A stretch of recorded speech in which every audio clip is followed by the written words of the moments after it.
Hello friends, कैसे हैं आप सब। मैं हूं अमित सिंह आर्या। रिसेंटली मैंने सोशल वर्क से यूजीसी नेट एग्जाम क्रैक किया है। मेरे प्यारे साथियों, आप चाहे टिस सोशल वर्क दे रहे हो, डीयू सोशल वर्क दे रहे हो, बीएचयू सोशल वर्क दे रहे हो, क्योंकि मैंने खुद बीएचयू से अपना पीजी एमएसडब्ल्यू में कंप्लीट किया है। सोशल वर्क एमएसडब्ल्यू ये सब एक ही चीज़ है। कई बच्चे तो इसमें भी कंफ्यूज हो जा रहे हैं। एमए इन सोशल वर्क को शॉर्ट में एमएसडब्ल्यू कहते हैं, ठीक है। सो ये मेरी उपलब्धियां हैं। This are my academic excellence कह लो, अचीवमेंट्स कह लो, जो कह लो। आज हम लोग पढ़ेंगे महात्मा गांधी के बारे में एज अ सोशल वर्कर, क्योंकि ये आपके सिलेबस में है। अगर आपने सिलेबस देखा होगा तो आपको पता होगा HUQP 21 में सोशल रिफॉर्मर में महात्मा गांधी का भी एक अपना रोल है और वो हम लोग पढ़ने वाले हैं। तो चलिए जल्दी से शुरू करते हैं। महात्मा गांधी का क्या रोल था। वैसे तो ये हम लोग चीज़ पढ़ने वाले हैं मॉडर्न हिस्ट्री वाले पार्ट में, लेकिन एक्चुअली हुआ क्या है कि सुभाष चंद्र बोस हमने पढ़ा दिया तो बच्चों ने कहा सर महात्मा गांधी भी पढ़ा दो। चलो ठीक है भाई। ये क्लासेस कहाँ मिल जाएंगी आपको, तो सोशल वर्क की प्लेलिस्ट है, उस प्लेलिस्ट में मिल जाएगी। बात समझ में आ गया। Here are the comprehensive notes on Mahatma Gandhi role in India's freedom struggle and his work in both English and Hindi. दोनों है, आपको ये टेंशन नहीं लेना है कि हिंदी में नहीं है इंग्लिश में नहीं है। देखो आपको समझाऊंगा मैं कि ये क्यों छोटा चैप्टर ही होगा लेकिन यूजफुल चैप्टर है, क्योंकि इसकी बड़ी वाली वर्जन जो है या इसके रिलेटेड क्वेश्चन आपको मॉडर्न हिस्ट्री में करवाएंगे। ठीक है, ये सारा नोट्स आपको पहले भी मालूम है। ये सारा नोट्स हमने आपको लगभग 200 पेज का ये नोट्स है, आपको मिल जाएगा काफ़ी कम प्राइसेस में। 300 में हमने 2 नोट्स पॉलिटी और इसकी देंगे आपको HUQP 21 वाले बच्चों के लिए। और जो COQP 11 है उनको 15 ई बुक्स प्रोवाइड किए जाएंगे। ये ऑफर पता है आपको, नहीं पता है तो हम आपको बता देंगे। Early life and entry into politics. तो 2 अक्टूबर 1869 को इनका जन्म होता है पोरबंदर गुजरात में। Educational studied law in England, become a barrister. तो उस समय सिर्फ बैरिस्टर की डिग्री मिलती थी तो इंग्लैंड में ही मिलती थी और कहीं नहीं। इनका कॉलेज का नाम अगर लिखना चाहो तो लिख लो इनर टेम्पल। बहुत सारे बच्चे हैं ना, वो चाहते हैं कि सर किस कॉलेज से महात्मा गांधी पढ़े हैं, वहाँ हम भी जा करके पढ़ें, तो चले जाओ।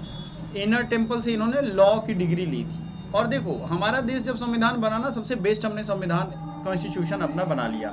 Y, what is the reason behind the best constitution that time created by the constitution maker? Because अधिक से अधिक लोग पढ़े लिखे थे और लॉ किए हुए थे। अगर आप जाके देखोगे ना, जवाहरलाल नेहरू भी वो LLB किए हुए हैं।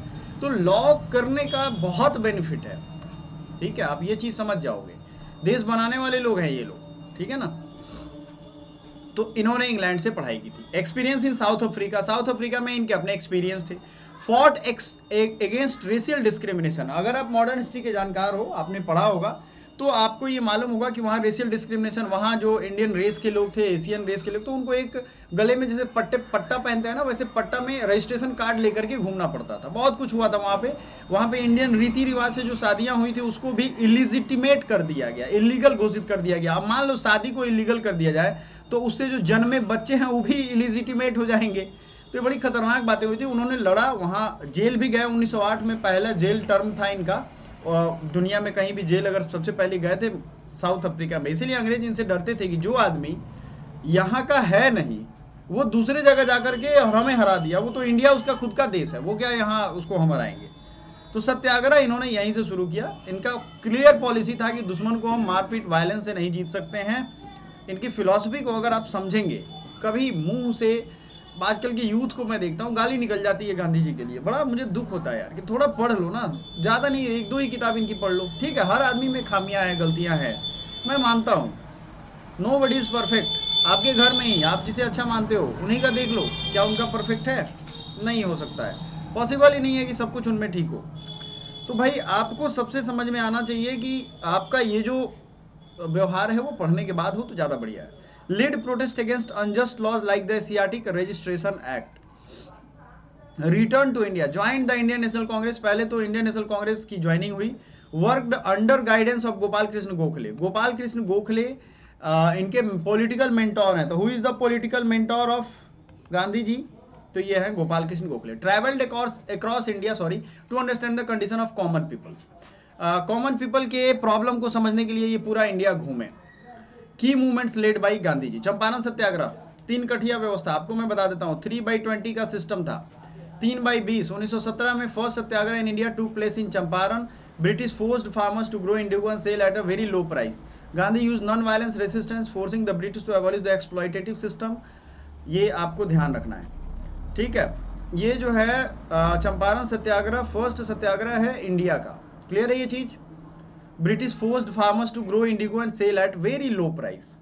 ब्रिटिशर्स मजबूर करते थे फार्मर्स को कि भाई बहुत कम दाम पे अपने सेल, मतलब मार्केट प्राइस से भी बहुत कम है, हमें बेचो, और उगाना है तो तुमको यही उगाना। 20 कट्ठे में 3 कट्ठा उगा लोगे अगर आप, इसे कहते हैं 3 कठिया व्यवस्था, 3 कठिया सिस्टम, तो आपकी खेत वो किसी काम की रहेगी नहीं। Gandhi use non violence resistance, ये नहीं कि लड़ाई झगड़ा किया, इन्होंने कुछ नहीं किया, इन्होंने नॉन वायलेंस को जैसे भूखे रह जाते थे इन सब के दम पे इन्होंने लड़ाई की, ठीक है।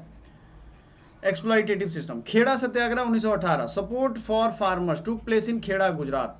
खेड़ा में ये इन्होंने आंदोलन को लीड किया 1918 में। उसके पहले अहमदाबाद मिल स्ट्राइक भी है, एक याद रखिएगा, अहमदाबाद मिल स्ट्राइक ये मार्च अप्रैल में होता है, और ये खेड़ा मतलब जून जुलाई के बाद होता है, तो थोड़ा यही अंतर है, लेकिन दोनों, अहमदाबाद वाला भी कब है, 1918 है, ठीक है, अहमदाबाद याद रहेगा दोनों एक। ये पूछा जाएगा आपसे, खेड़ा सत्याग्रह किससे संबंधित था, किसान आंदोलन के लिए था ये। ड्रॉट एंड, वहां ड्रॉट फैला, ड्रॉट समझ रहे हो आप, सूखा फैला। अच्छा हिंदी में है भाई, हिंदी वाले नहीं गुस्साएंगे कि सर हिंदी में तो आप दे ही नहीं रहे हो, लो हिंदी है यहाँ पे, ठीक है। वहां क्या है, भारी करों से राहत उन्होंने दिलवाया, ठीक है। तो ये चीजें हैं, हिंदी में है, तो आप लोड मत लो, ये नोट्स जो खरीद रहे हैं बच्चे आपको मिल जाएगा आराम से। Farmers suffered a drought and could not pay high British taxes, Gandhi led a peaceful protest, British government finally granted tax relief. Gandhi ने पीसफुल प्रोटेस्ट अरेंज किया और उसके बाद ब्रिटिश गवर्नमेंट ने फाइनली टैक्स रिलीफ दिया। अहमदाबाद मिल स्ट्राइक भी हुआ है 1918 में, सपोर्ट फॉर वर्कर्स। वहां प्लेग फैल गया, प्लेग में प्रोविजन था कि भाई उनको कुछ ना कुछ बोनस दिया जाएगा, बट वो बोनस देने से सरकार इनकार कर रही थी, तो गांधी जी ने वहां भी लीड किया और इनको सफलता मिली।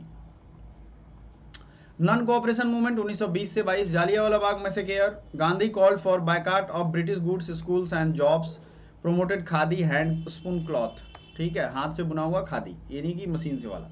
The movement ended 1922, Chauri Chaura incident होता है, ये भी कहानी खत्म हो जाती है। I think you have understood the right thing, आप चीज ये समझ चुके हो। सिविल डिसोबीडियंस मूवमेंट 1930 से 34 चलेगा, दांडी मार्च होगा, 12 मार्च 1930 को शुरू होता है और ये 24 दिनों के बाद पहुंच जाता है गुजरात के दांडी नामक जगह पे, और इसमें 72 लोग इनके साथ चले थे। ये 72 लोग 24 दिनों तक लगातार चलते थे। सोचिए कितना, जानते हो कितने माइल्स का था ये, कोई बता सकता है कितने माइल ये चले थे? क्योंकि माइल में उस समय काउंट होता था, तो माइल को किलोमीटर भी चेंज करके बता सकते हो। कोई भी बच्चा इंटरेस्टेड स्टूडेंट जरूर कमेंट करेगा। गांधी वॉकड 240 माइल्स, ठीक है, तो आपको किलोमीटर्स में बताना है। From Sabarmati Ashram to Dandi, protest against the British salt tax, spark nationwide protest, arrested for 1000। इसमें बहुत लोग अरेस्ट हुए थे, इवन कि गांधी जी भी अरेस्ट हुए, पटेल भी अरेस्ट हुए, सब लोग अरेस्ट हो गए। British agreed to discuss reforms with Gandhi, Gandhi Irwin pact इसके बाद साइन करवाया गया, क्योंकि राउंड टेबल कॉन्फ्रेंस में कांग्रेस की तरफ से कोई जा ही नहीं रहा था, गांधी नहीं जाएंगे तो कोई नहीं जाएगा भाई, तो गांधी उस समय रीढ़ की हड्डी थे कांग्रेस के, है ना। तो अब जब गांधी जी जो नहीं जाएंगे तो कोई जाएगा नहीं वहां, तो वो वहां ब्रिटेन के जो राजा थे उनके यहाँ बात ही फेल हो जा रही थी। राउंड टेबल कॉन्फ्रेंस के लिए ये समझौता किया गया 1931 में, याद रखिएगा, बुलेट पॉइंट्स हैं, ये कहीं भी पूछा जा सकता है। Gandhi attended the second round table conference 1931 in London, Gandhi को सेकेंड राउंड टेबल कॉन्फ्रेंस के लिए बुलाया गया लंदन में। कहां बुलाया गया? लंदन में। Demanded swaraj, self rule for India but fail to achieve immediate result.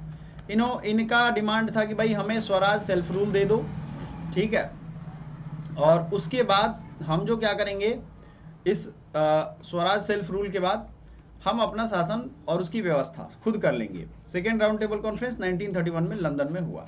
Quit India movement 1942, do or die call, इसमें इन्होंने कहा कि do or die call. During world war II, Gandhi launch the quit India movement on 8 August 1942, call for an immediate end to British rule in India. इन्होंने सीधा कहा कि भाई या तो करो या करने के कार्यक्रम में अगर हम लोग आज़ाद कराने में मरेंगे, सीधा बात है, त्याग तो जरूरी है इनका, ये बहुत क्लियर कॉन्सेप्ट था। Call for an immediate end to the British rule in India, Gandhi and Congress leaders were arrested, the movement intensified and weakened British control, है ना। Rule in India's independence, negotiated with British leaders for a peaceful transfer of power. इन्होंने negotiate किया कि भाई peaceful हमारा transfer of power हुआ, लेकिन वैसा हुआ नहीं, बहुत मारकाट हुआ। इंडिया गेन इंडिपेंडेंस ऑफ 15 अगस्त, और ये बेचारे उस दिन बहुत शांति से साइलेंटली अपना दिन इन्होंने बिताया, क्योंकि किसी भी आदमी को ये लगेगा कि जब जिस चीज़ के लिए हम बहुत नॉन वायलेंटली मतलब स्ट्रगल किए कि शांति से हमारा देश आज़ाद है, बहुत लोग मर गए, 10-12-15 लाख लोग तो यूं मर गए। Fight against untouchability called untouchables Harijan. इन्होंने हरिजन के लिए काफ़ी लड़ाइयाँ लड़ी हैं, इसके पहले भी हमने बताया था। इसमें आपने हरिजन सेवक संघ का नाम सुना होगा। हरिजन सेवक संघ 1932 में work for their upliftment, promoted temple entry for Dalits which was earlier forbidden. दलितों के लिए टेम्पल एंट्री इन्होंने स्टार्ट किया। प्रमोशन ऑफ खादी एंड स्वदेशी मूवमेंट, खादी और स्वदेशी आंदोलन इनका ही देन है। अगर आप देखोगे आज भी तो urge Indians to use khadi hand woven clothes, ठीक है, instead of British clothes. British cloth नहीं, ये हैंड वूवन क्लॉथ्स को इन्होंने सेल्फ रिलायंस का प्रतीक माना कि भाई आत्मनिर्भर हम रहेंगे। तो ये आत्मनिर्भर जो आज की सरकार कहती है, ये अभी से नहीं आ रही है, ये पहले से आ रही है। ठीक है जी, याद रहेगा, क्लियर है। कोई चीज जो ना समझ में आएगा हाथ खड़ा कर देगा, हमें यहीं से दिख जाएगा किसके किसके दिक्कत है। ठीक है। Women empowerment, encouraged women participation in the freedom struggle, promoted education and equal rights for women, worked against child marriage and पर्दा सिस्टम। चाइल्ड मैरिज एंड पर्दा सिस्टम के लिए इन्होंने काफी काम किया। ठीक है जी, क्या काम किया? चाइल्ड मैरिज एंड पर्दा सिस्टम को खत्म करने के लिए। वीमेन एम्पावरमेंट, रूरल डेवलपमेंट की अगर हम बात करें, अच्छा इनके टाइम में वीमेन पार्टिसिपेशन यानी महिलाओं की सहभागिता बहुत बढ़ी। ठीक है जी, महिलाओं की सहभागिता बहुत बड़ी है, ये याद रखिएगा। अच्छा, आप में से बहुत सारे ऐसे बच्चे होंगे जो यूनिट 9 है ना यहाँ पे पढ़ना सोशल वर्क में, इन यूनिट 9 को अलग अलग फोल्डर वाइज वीडियो के थ्रू पढ़ना चाहते हो। जैसे ये तो उसमें हम ई बुक दे देंगे, ये वाला फोल्डर वाइज अगर आप पढ़ना चाहते हो तो 1499 में आपको पूरा वीडियो लेक्चर मिल जाएगा एकदम सिलसिलेवार ढंग से, जो कि मैंने आपको प्रीवियस वीडियो में दिखाया भी था। वो वीडियो को भी हम आप में इसमें अटैच कर देंगे। या प्यारे दोस्तों, अगर आप HUQP21 पेपर कोड को अच्छे से पढ़ना चाहते हो, अच्छे से पढ़ना चाहते हो मतलब आपको उसमें मॉक टेस्ट भी मिल जाए, आपको उसमें स्टडी मटेरियल भी मिल जाए, आपको लाइव क्लासेज की पूरी सीरीज भी मिल जाए, तो कंटेंट सेक्शन में जाइए, लिंक हम डिस्क्रिप्शन में दे रहे हैं, आप जाकर के एक बार थॉरोली चेक कर सकते हो। 50% ऑफ पे आपको मिल जाएगा। इसमें क्या क्या कंटेंट हम प्रोवाइड कराएंगे, इंटरैक्टिव क्लासेज होंगी जिसमें आपको PYQ मिल जाएगा, HUQP21 के स्टडी मटेरियल एंड लेक्चर मिल जाएंगे। देखो बहुत ही सिलसिलेवार ढंग से जब आप इस पर क्लिक करोगे ना, तो यूनिट 1 से लेकर के यूनिट 2, यूनिट 3, ये सभी यूनिट में अलग अलग वीडियोस पड़ी हुई हैं जो अपडेट होती रहती है। आपके यूनिट 9 तक आपको अलग से मिल जाएगा। सारे यूनिट देखो अलग अलग फोल्डर में है, दिख रहे हैं आपको, कोई दिक्कत नहीं है। तो आपको करना कुछ नहीं है, आपको बस ये बाई करोगे, 1999 प्लस GST का जो प्राइस है वो मिल जाएगा। इसमें सारा वीडियो आपको एक साथ मिल जाएगा। जो भी बच्चा चाहता हो सोशल वर्क का ये पेपर तैयार करना, उनके लिए ये ऑफर है। व्हाट्सएप का नंबर हमारा दिख रहा है, आप आराम से वहां से ज्वाइन कर सकते हो। सिर्फ स्टडी मटेरियल चाहिए, बाई चांस आपको मान लो दिमाग में आ रहा है कि सिर्फ स्टडी मटेरियल है, तो 300 रुपीज में आपको मिल जाएगा। सिर्फ मॉक टेस्ट भी चाहिए तो 300 अदर रुपीज आप पे करोगे, मॉक टेस्ट भी आपका हो जाएगा, उससे काम आपको मॉक टेस्ट का भी हो जाएगा। तो आपके ये बहुत ही आसान चीजें हैं जो आपको करना चाहिए, और इसको भूलिएगा नहीं। ये ऑफर आप व्हाट्सएप पे करोगे, हमको पूछोगे, हम आपको प्रोवाइड कर देंगे। ठीक है, जो और गरीब बच्चे हैं उनके लिए थोड़ा सा और डिस्काउंट दे देंगे, उससे ज़्यादा नहीं हो पाएगा क्योंकि इसको बनाने में, रिकॉर्ड करने में बहुत खर्चे जो हैं। ठीक है, so thank you so much, bye for now. आइए आगे पढ़ते हैं। तो मेरे प्यारे बच्चों, rural development and self sufficiency का इन्होंने ग्रामीण एरिया के एजुकेशन, हाइजीन, सैनिटेशन पे बहुत फोकस किया है।